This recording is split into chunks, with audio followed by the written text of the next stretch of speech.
you all for being here, and I know it was kind of short notice, and thanks to Jim for putting this together. It's really our pleasure to be here and talk a little bit about what's happening at the Commission and what the process looks like. So we'll start this off. So I wanted to talk, a lot of times people don't know a lot about the Corporation Commission, what their function is and how they operate. So I wanted to start with just some general information. There are 5 elected commissioners. It's a statewide election. They have staggered terms, so it happens, the elections take place every 2 years. There are 2 members currently running for re-election. They recently elected Nick Myers as chair. He replaced Kevin Thompson, and Rachel Walden as the vice chair of the commission. The Corporation Commission is a constitutionally formed body, and they're required to set rates, utility rates for investor-owned utilities like APS, Southwest Gas, EPCOR. I think EPCOR's out here.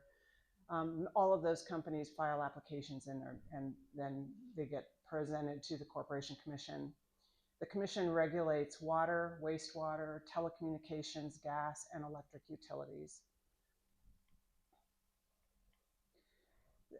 The executive director of the Commission is a man by the name of Doug Clark. He's been there about 3 years and comes from Nebraska. And then the Commission staff is divided up into 9 divisions. The division we're going to talk a little bit about today, or that is more involved or is completely involved in the utility rate cases, is the Utilities Division, which has co-directors at the moment, Renell Palladino and Britt Baxter, both of whom have worked for a long time at the Corporation Commission, and are really experts in this area. So the utilities make recommendations to the commissioners. The utility staff makes recommendations, files testimony in the cases. We'll talk a little bit about the process in a second. And they're as engaged, and actually more engaged. They're a much larger team than the RUCO team, but they are engaged in all of these rate proceedings. So a little bit about RUCO. We were created in 1983 by the state legislature, and our sole focus is representing residential customers in utility rate cases before the Commission. I'm appointed by the governor. I've been there 3 years and hope to see this 4th year through. And then who knows what's coming next. We're a small team. We have 9 people on our team. With me, there's a deputy director. We have 2 lawyers who represent us at the hearings. We have 4 analysts that really do a financial analysis of the cases that get presented, and then we have an office manager who keeps all of us on track. So a little bit about elements of a rate case, because I think there's probably a lack of information about kind of how the cases are processed, what goes into an application. So essentially, the process starts when a utility company files an application with the Corporation Commission, which APS did last summer, I believe. Looking at Diane, who always remembers the dates.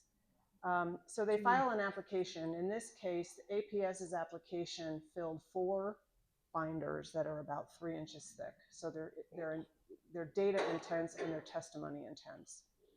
So the staff of the Commission will review those applications, every application filed, to determine whether it meets the sufficiency requirements to move forward. Once that happens, an administrative law judge is assigned to the case, and then other parties other groups that have an interest in the case can intervene and become parties to the case, which is what RUCO does in all of these large cases, which is also what Wildfire and Arizona PIRG have done in the APS case.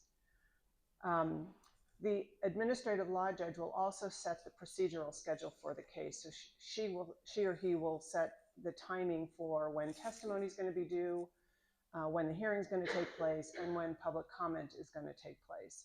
And I won't talk a lot about public comment because I know Diane's going to talk quite a bit about that. So through the course of the process, at the end of the day, there will be a formal hearing where all the parties who have provided testimony in the case have an opportunity to defend their testimony, to defend the positions that they've taken in the case. It's a very formal process, much like a trial, where the witnesses give oral testimony and are cross-examined by the other parties in the case. I would also say there's like 5 rounds of testimony. So the company starts with their application, then the interveners provide testimony, sort of expressing their opinions, whether they agree or disagree on what those positions might be. The utility then responds to that. All the parties then respond to what the utility is responding to, and then the utility gets the last sort of shot at it, right? So issues in the case that are commonly disputed, and this is pretty consistent through all of the cases that are filed, are essentially what expenses should be charged in rates to all of you, to all of the customers. What a normal or prudent level of investment is, what the expenses, if the expense is a prudent expense, whether the utility's investment in physical facilities were prudently made, how much of a return the utility shareholders should be allowed, which I'll talk about a little bit about in a second, and how that cost of providing service should be allocated. So right now, those costs are divided up depending on customer class and how much it costs to serve each of those classes. So after the hearing, which can take anywhere from 2 days to a month and a half, which is what the APS case is scheduled to run, the administrative law judge considers all of the evidence that's been provided in the case that they've just heard, and they issue what's called a recommended opinion and order, or a RU. That goes to the commission for consideration. So once the RU is issued, then all the parties can file exceptions, so that if they agree with the judge, they can say, thank you, we agree with everything you've put in here. Or if there are certain issues that they think the judge got wrong, you can file an exception and say, we believe that this is a better solution.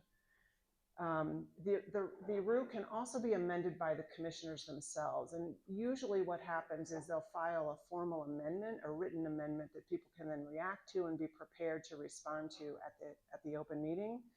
But often what we've seen happening recently is they're actually making amendments to the case when they hear the case. So we don't know what recommendations they're going to make necessarily, but they can vote on those during the open meeting. And then the cases may result in increases of varying size. Each case obviously is determined, and the facts of the case are considered independently, and that's what the judge is ruling on. So a little bit about the APS case, just to sort of explain what they're looking for. APS is a huge company. It serves 1.4 million customers in 11 of 15 of the Arizona counties. So it's got a huge service territory, 35,000 square miles.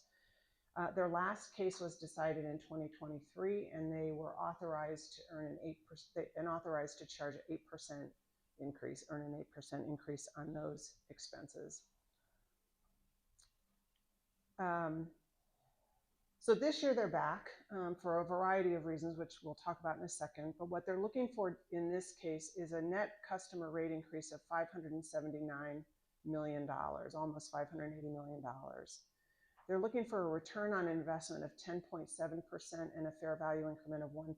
So the return on equity is essentially what they can earn on any of the plant that they build, any of the plant that they put into service during the course of the next going forward. So if they build a new plant, or if they develop some infrastructure, they can earn a return of 10.7% on the expenses that they incur. And that's often seen as sort of what the shareholders earn, right?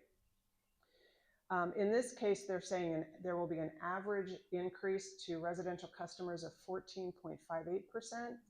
And I just want to caveat that depends on your rate plan and your usage. So that's averaged over every single rate class or rate tariff that they have. And then for those customers who are solar customers, in the last case, the judge recommended what they're calling a grid access charge. I think in the last case, it was about $3 a month. This case is recommending it's doubled to $6 a month.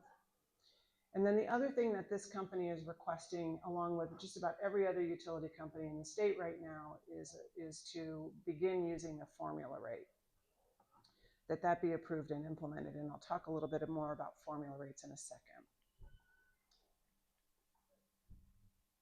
So here's why APS is indicating they need this increase. There's been high inflation and interest rates have gone up. They've seen a lot of growth in their service territory. They have system investment needs that have grown. They are arguing that residential rates are below the national average for investor-owned utilities. That's what IOU stands for. They're concerned about regulatory lag, which is the time frame within which they can recover the costs that they incur, and their wildfire risk costs that they're now incurring. The insurance costs have gone up, mitigation activity costs have gone up, and that's included in the case as well. So I want to talk a little bit about a formula rate, what a formula rate is. So currently, and what's been happening for the last several hundred years is when a company is filing for a rate case, they base it on a historic test year. So they look at all of the expenses for the previous 12 months, and that's what's used then to set the rates on a go-forward basis. So what this case is based on is a test year of 2024, right? Yeah, 2024, which will set the initial rate, which leads to, based on their calculations, leads to the 4.5% increase.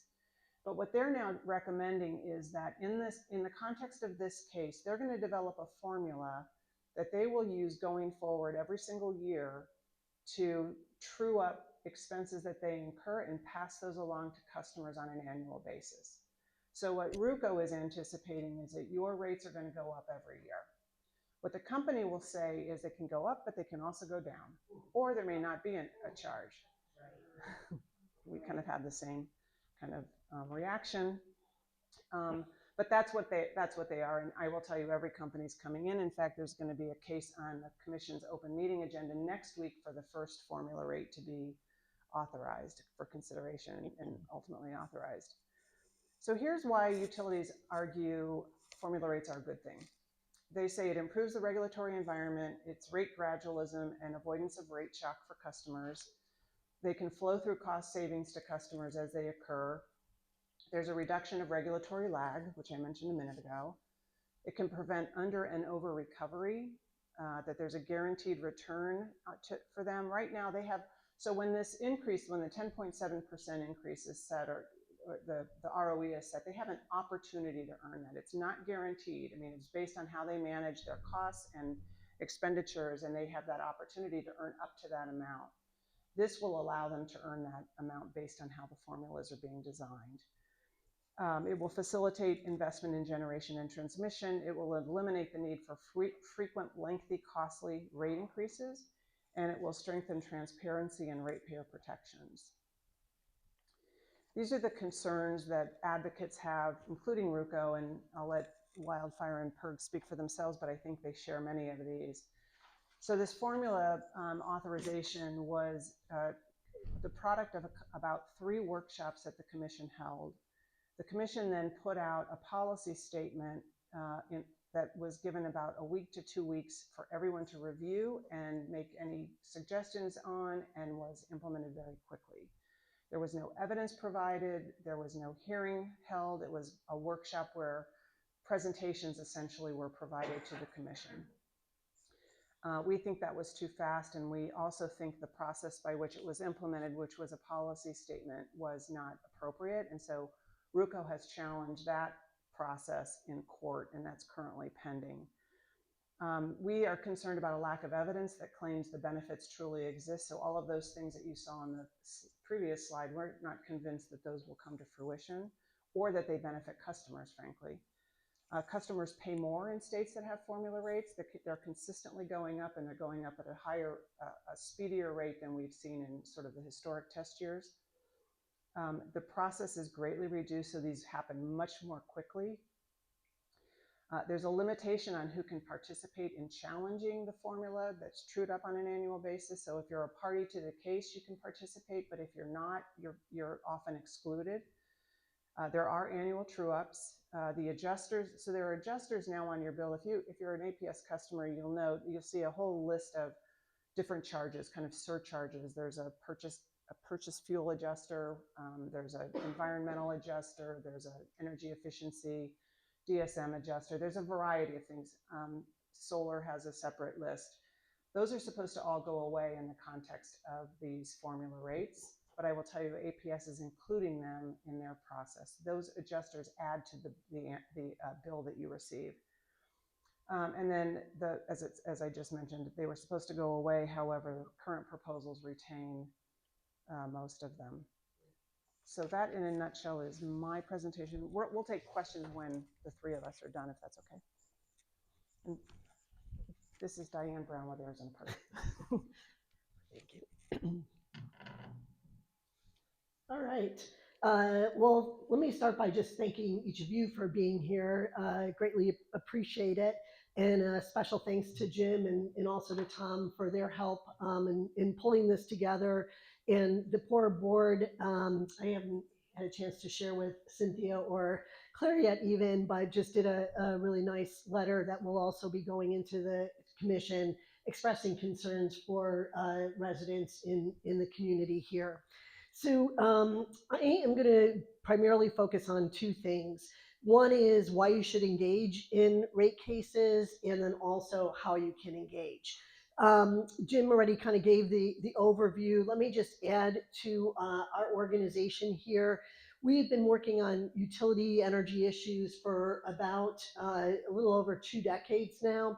We also do a lot of work on kind of consumer related issues overall on both the local, state, and federal level. So in addition to kind of ratepayer concerns and working to promote energy efficiency, which can help reduce all of our bills, we also do a range of issues, everything from identity theft, privacy issues, to food safety. I'll also just kind of note that the presentation, if you have signed in and provided your email address, we'll make sure that you get a copy of that as well as some of the other materials in the back. So please make sure to provide that information if you'd like some of the follow-up materials. Um, why you should engage. I have a feeling that if we ask every single one of you, and don't worry, I'm not going to do this, to say what an additional approximately $20 on average would mean to your monthly bill, what that would mean to your household, each of you probably would have a slightly different answer. There'd probably be some trends in there. We've been doing these presentations around the state, and I think there are some general themes that we've heard. You know, some folks have talked about they would need to, in the summertime, make it warmer in their house, which we know can be less than healthy for a whole set of individuals. We've heard others that have said, you know, they probably need to either forego some food or medicine. We've heard from others that they're willing to pay more because having reliable power is really important to them. And oftentimes there's kind of a mix in between. There's also some concern that folks have raised of, the number of increases that have been experienced over the last several years, and whether, us as ratepayers are really helping to make shareholders a lot more money, and it's at the expense of what ends up in our bank accounts and in the needs that we may have or the wants that we may have instead. Um, One of the reasons that we really encourage each of you to be involved in any way that you see best fit, and I'll talk about a couple of those in a minute here, is that you each have your own story. Claire, Cynthia, myself, we can kind of aggregate what we've been hearing across the state, and we can say, oh, we've heard 50 people who have said this, 3 people who have said this, 100 people who have said this. As you all know, the kind of the statistics, the kind of more amorphous numbers and stories, they don't hit as much as if each of you were able to put in writing or via phone or in front of the commission your own feelings of what this rate increase would mean to you and to your household. I'd also just kind of emphasize each of our organizations work with the utilities. There are a number of processes that we're all involved in, different stakeholder processes. And there are a lot of times where we find agreement, and there are other times where we don't find agreement. And I think what we want to make sure happens is that every single one of you that wants to express how this would impact you, that you're able to do so. And so we encourage folks to kind of share your individual story. You don't need to know the 1,000-page document and word for word what every number means or how it all impacts one another, but your own household and your own household budget and what that would mean to you. The other thing that I would just kind of add is that the more that the commission is hearing similar stories and hearing similar impacts that folks are feeling, the more they're going to take notice. And maybe it's the 10th time they hear it, maybe it's the 100th time they hear it, maybe it's the 1,000th time that they hear it. Maybe you're the person who conveys it in a way that they've never heard it before, but those also really make a big impact. And so the more people that speak up, the more likely they're going to hear that. And then at the end of the day, I think we all want to have just and reasonable electricity bills. That is what the commission is charged with doing in the Arizona Constitution. And it's important, I think, that we recognize that there is good reliability overall, and we should be very appreciative of the work that APS and the other utilities in Arizona do on that front. But we also have a right now to say, okay, maybe we need to have a little bit more balance here between shareholders and ratepayers. And then the one thing that I like to kind of use as an illustration, in the last rate case, APS came in seeking about $700 million at the end of the process. So after evidence that was presented, after public had a chance to weigh in, they were granted 500 million. And so 500 million is still a lot, but let's keep in mind they do have infrastructure to maintain. There is growth happening within the system. But to me, it always kind of speaks to the fact that people getting involved and sharing their stories can really make an impact here. And then I'm not going to go through all of these kind of 10 measures, but I did want to just kind of highlight a couple of things, brought a couple little props here. One is on the back table. There is a one pager that is a great opportunity next week for each and all of you to either go to Phoenix and say a few words. There's a very nice administrative law judge that is taking comments in the APS rate case. Hear from folks, 2-3 minutes. If you want to just do 30 seconds, you can do that. But just getting a reaction from folks as to what you think about what APS is proposing. There's also an opportunity for folks who don't want to go in person to call in. The commission makes it pretty convenient for folks to listen in to what others are saying, to be there in person, to call in, to view via the web. So we're really encouraging folks to do that. So that's 10 o'clock next Wednesday. And again, there's information in the back there, either in downtown Phoenix or you can call in. And then that evening, they're doing a session at 6 o'clock that is phone only.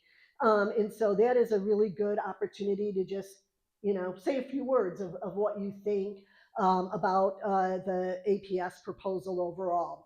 The other is to write a letter. And so also in the back, I have my business cards. If you wish to, I know some folks have preferred to just send me a letter and we'll make sure it gets in the docket. I can also send you just some basic information. So it's important for a few different measures that are included in a letter, such as the docket number, so it gets filed correctly, can send you some of the considerations there as well. So those are the two kind of immediate opportunities. We'd encourage you to speak next week. We'd encourage you to write a letter. This process will be going on for a bit, but the sooner that folks are providing comment, the more that it's going to help us and other interveners to be able to put our perspectives together, integrating in your perspectives overall. And it also is going to help the administrative law judge who is kind of sifting through all of the documents and all of the pieces of information to be able to kind of assess what they're hearing from folks. And then on the list of other items, the other two I would just briefly mention is our organizations, as I mentioned, have been going kind of around the state, talking to folks. If you are part of other community groups, if you want to set up a kind of a web briefing for neighbors, friends, family, that are APS ratepayers, feel free to let any of us know, and we'll work to get that in before they start the hearing in May on this issue. And then the other is there's always a good opportunity to meet with commissioners. You can't meet about the specifics of this rate case, but you can meet with them. You can bring them out here. You can invite them. A lot of times they're open to coming into communities and tell them what you think about prices overall, about rates overall, about your bills overall. As Cynthia mentioned, in addition to electricity, they also do gas, they also do water, and so some of you may be hit with a double or even a triple whammy, depending on who all serves you. So with that, I'm going to turn it over to Claire, and when Claire's done, we'll take questions.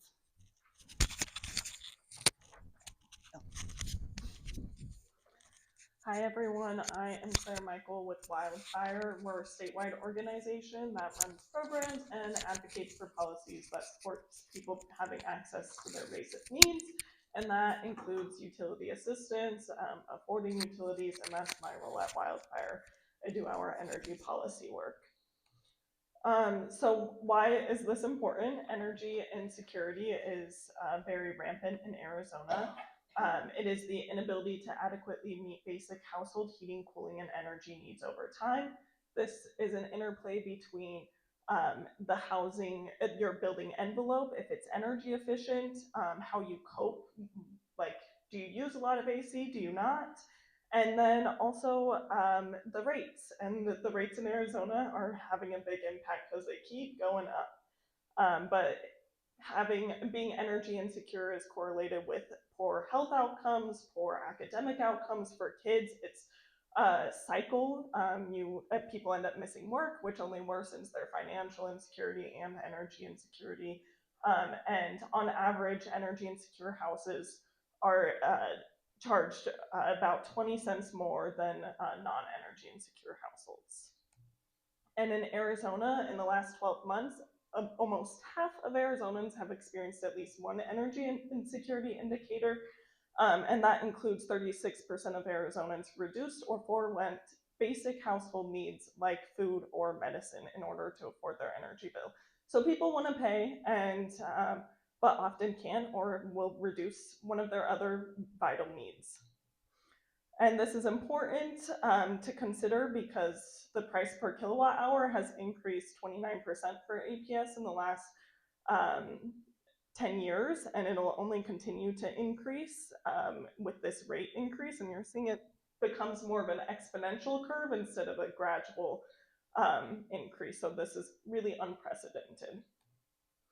There are utility assistance programs, which I won't go too in depth in these slides, but there's this flyer in the back that goes through what the programs are and a link to our website to find organizations that can help. You can also contact APS, but whether you need support or you know people in your community that might need support, feel free to take extra flyers to pass them out. But there are monthly assistance programs, and then crisis assistance, which is more of a one-time or twice a year assistance program. And then the utilities also have a safety net program where you can designate basically like an emergency contact. So if you run behind on your bill, or maybe you're watching out for a parent, something like that, and you can get notified that they're at risk for disconnection. And you can also talk to utilities about payment arrangements if you do get behind on your bill, so then you can stay connected. And then we also run an appliance repair and replace program for inoperable appliances. This is really great for ACs. And then there's federal programs in terms of assistance and improving the energy efficiency of your home. And the utilities all have energy efficiency programs as well. But like I said, you can contact your utility provider to find support. You can go to our website, you can contact DES, and you can also just call 211 to get connected to resources, whether that's energy support or any other kind of resource. And again, just really want to emphasize how important assistance programs are and affordability, because most Americans will experience poverty at least at some point in your life. So these programs are safety nets for all of us. By the age of 75, 76% of Americans will spend at least 1 year at 200% of the poverty line. And so, these programs and affordability is really important to all of us, because more likely than not, at some point you'll be eligible. I think that concludes my presentation. I'm gonna turn it over. You can give that to Danielle. We're exchanging microphones. Does anybody have any questions for any of us about either the case or the programs or how to get more involved at the commission? What kind of comments did you call in are most effective? Honestly, I'll let Diane speak to it. My response would be whatever is important to you. If you're speaking truthfully about what the concern is, that's the most important kind of comment. But Diane, we have. What Cynthia just said. Yeah, I mean, I think what we have found to be most effective is just sharing your own personal experience. Sometimes it's really helpful if you've been an APS customer for a long period of time to note that. And again, we don't want to tell anyone what to say or what not to say. I do think it's helpful to say something nice if there's something nice that you can say. I think the commission a lot of times just hears people complain or go, we don't want any increase. None of us want to pay more for anything, let's face it, but being able to say, we appreciate that, the lights go on or that we get air conditioning in the summer. If that's something that you get regularly and you feel appreciative about it, it's nice to show that you do appreciate the service that the utility provides. But then after that, I think what we have seen be most impactful a lot of times is just that heartfelt, $20 more a month, this is what it's going to mean to me. Or, even if you are in a position where that is not really going to impact your household budget, you're not going to see it as a major new expense. If you feel like there's something that just doesn't feel right, that the company just keeps coming in, time and time again, or, seeing that they're asking for shareholders to make more than 10%. I think most of us would kind of go like, okay, yeah, let's invest, but I think it really comes down to how do you use your electricity? What does this mean for you? And what strikes you as fair and what strikes you as unfair? And more than anything, again, I think it's just sharing your own situation. We've seen folks write letters that, will say, I'm a grandma raising, my 3 teenager, grandchildren, and they're in and out of the house all summer long. And, it just kind of paints a picture of how electricity is being used in your house and how you do try to control it if you do, or if you don't, why you think that they should offer programs that could help better manage it. Thank you. More than you asked for, but. Did you have a question too? I remember having an opportunity to vote in the past with commissioners. Is it true that they can receive funds from utility companies for their campaigns? Yeah, I don't think, and Diane will have to check me on this. I don't think it's illegal for them to receive money, but the utilities have committed to not contributing to commissioner campaigns. I think almost across the board. You want to? Yeah, it was a commitment that that Arizona Public Service in particular had made, that they weren't going to put money into any of the commission candidate races. And to the best of our knowledge, they have held true to that. I don't think that the other regulated utilities like Tucson Electric Power ever contributed in that manner. They do, however, continue to contribute to the political parties, typically both the Republican Party and the Democratic Party. Sometimes they give more to one than the other. They do give to legislative candidates, oftentimes to ballot measures and other items along those lines. We didn't really talk about it, but there's all the other components, and this is something that I know has come up in some of the other forums. The lobbying expenses or like the brand advertising, basically just, APS were great, without like it being linked to a program.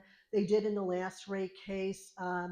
Uh, Commissioner Thompson did make an amendment that was approved that no longer allowed APS to just advertise for advertising's sake, which we think is really good. We like when they tell people this is how you can get financial assistance, or how you can take advantage of an energy efficiency program, but they're a monopoly, and so they don't really need to just tell you how great they are just to tell you how great they are. And so those would be other components that if any of that hits you, that sometimes it gets overlooked by other folks that are engaged in the rate case, because a lot of us just kind of focus on the sheer amount that is being asked for. But any of those other expenses, if you kind of go like, this really, I don't quite get why they need to have this much money for that. Again, just great things to point out. I will say that that is an issue that RUCO looks at. And so if there are lobbying expenses or expenses that we think are inappropriate to be charged to customers, we'll object to those. But again, it's the commission who ultimately decides whether they're allowed or not. Anything else? Can you touch on, we have a unique opportunity to speak a little louder in, from a resident perspective, because there are a couple commissioners who are up for re-election. Sure. Well, I think you always have the opportunity, but there are Kevin Thompson and Nick Myers are both running for re-election. They've both served one term so far, or they're completing their first term. It is a statewide election, and certainly they want to hear from all of you about what's important to you. And that's one thing I will add. I think we've heard many times in the commission hearing room that the commissioners aren't hearing from people. They hear from kind of the same people over and over again. So they hear from us. They're probably tired of hearing from us, but they're not hearing from a lot of people saying, these are the issues that are important to me. I don't understand why you're allowing these kind of charges. My rates are going up too high. I can't afford them, or my family can't afford them. They're not hearing that directly. And so to Diane's point, I think there's real value in setting up a meeting with them, sending them an email, telling them you want to talk with them. As Diane indicated, they be for ex parte purposes. They can't talk about the specifics of a case that's pending before them. Like they couldn't talk to you about APS specifically, but they can certainly talk to you about what your concerns are.